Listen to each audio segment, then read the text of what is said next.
दुलाराय बर' फरायसा आफादनि बड'फा गेजेरारि मावथांखिजों 13 बोसोर बैसोनि सिंनि जे उन्दै जोंनि फरायसा बिथांमोननि जोलुर बादायलायनाय बे मिरु नाङै फोसावजानाय। बेजों लोगोसे बाक्सा जिल्ला दुलाराय बर' फरायसा आफादाबो दिनैनिफ्राय 27 जुलाइनिफ्राय 31 जुलाइसिम बे हाबाफारिखौ लादों आरो बेवहाय गासै बाक्सा जिल्लायाव 2 जन दङ।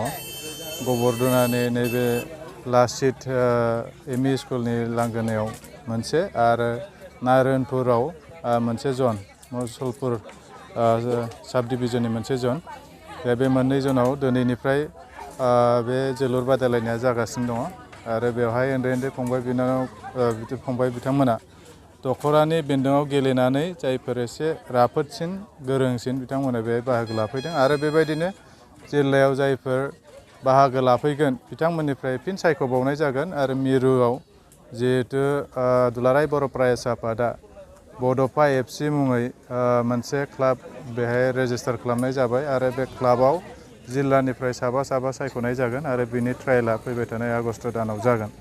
दा बेबायदियैनो 13 बोसोर बैसोनि गेलेबाय थानाय जे जोंनि फंबाय बिनानाव बिथांमोनखौ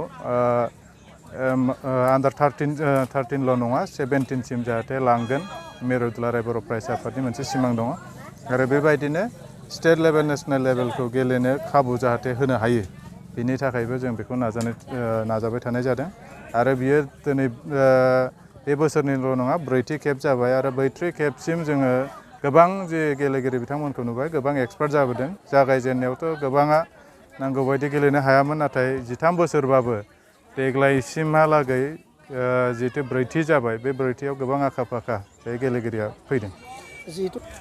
गोजौ फारसे थांनाया गाव गावनि सायाव सोनारगोन। गिबि गेलेगिरिया दिनै माने फुटबल गेलेबाय, गाबोन माबा भलिबल गेलेबाय, गाबोन माखौबा गेलेबाय, बहाबा थांबाय, बेबायदिजों जानाय नङा आरो गेलेगिरिफोरनि माखासे हुदाया जोंना एसे थि जानांगौ। फुटबल गेलेनोब्ला जाहाथे गावनि देहायाबो साखोन-सिखोन थानांगौ आरो माने गेलेनायजों लोगोसे गावनि मोनसे डिसिप्लिनबो थानांगोन। बेजों लोगोसे नेसनेल आरो स्टेट लेभेलनि गेलेनायाव जाहाथे एसे गोसो होयो। गोबां क्लाबनि गेजेरजों बे माने हाबाफारिखौ लानाय जायो, खिन्थु माखासे क्लाबा गोजौ फारसे माने लांनांगौनि जिखिनि पलिसि बे हयथ' एसे खम जानाय बायदि खायफा क्लाबाव जायो। दा बिनि थाखायनो दुलाराय बर' फरायसा आफादा जिहेतु स्टेट लेभेलावनो बेखौ खुंबाय थानाय जादों। दा बे स्कपखौ होनो थाखाय, बे सुबिदाखौ होनो थाखाय बड'फा FC बिनि थाखायनो बेखौ दाफुंनानै लानाय जादों आरो बेखौ एप्लिकेसन लानाय जाबाय। दा बिनि थाखायनो बे खाबुआ जिहेतु गावनि सायाव गुबैयै सोनारगोन।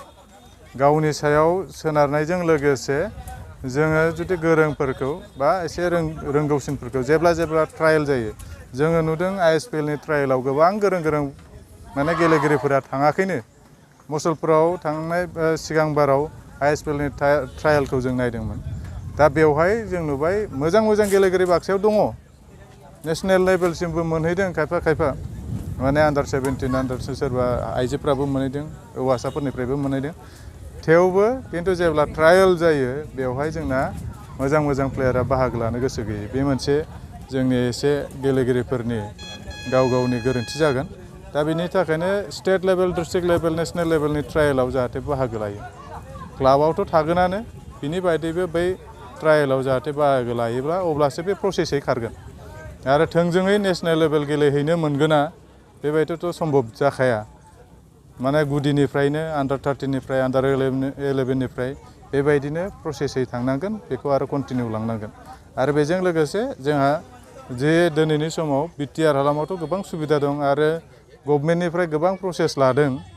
दुरान्ड कापआबो जोंनि मोनसे बिदिन्थि आरो बेजों बयबो माबायदि टेकनिकआव बेबायदि नेसनेल लेभेलनि प्लेयार गेलेयो बेखौ जों सोलोंना लानो हागोन। बेजों लोगोसे जे स्कुल टुर्नामेन्ट बायदि टुर्नामेन्ट बे DSOनि आन्दारावबो जादों। दा बेफोरावबो बाहागो लानो जाहाथे बयबो आग बारायबोयो, अब्लानो खाबुखौ मोनगोन आरो जेब्ला गावनि रोंगौथिखौ दिन्थिफुंनो हागोन रायजो राजानि गेजेराव बा गुबुन सोरबा बिजिरगिरिनि गेजेराव, अब्लानो गोजौ फारसे दावगालांनो हानायनि खाबु दं। गेलेगिरि बिथांमोननिसिम जोङो खावलायनाया बेनो जे कनस्टेन्ट जानांगौ।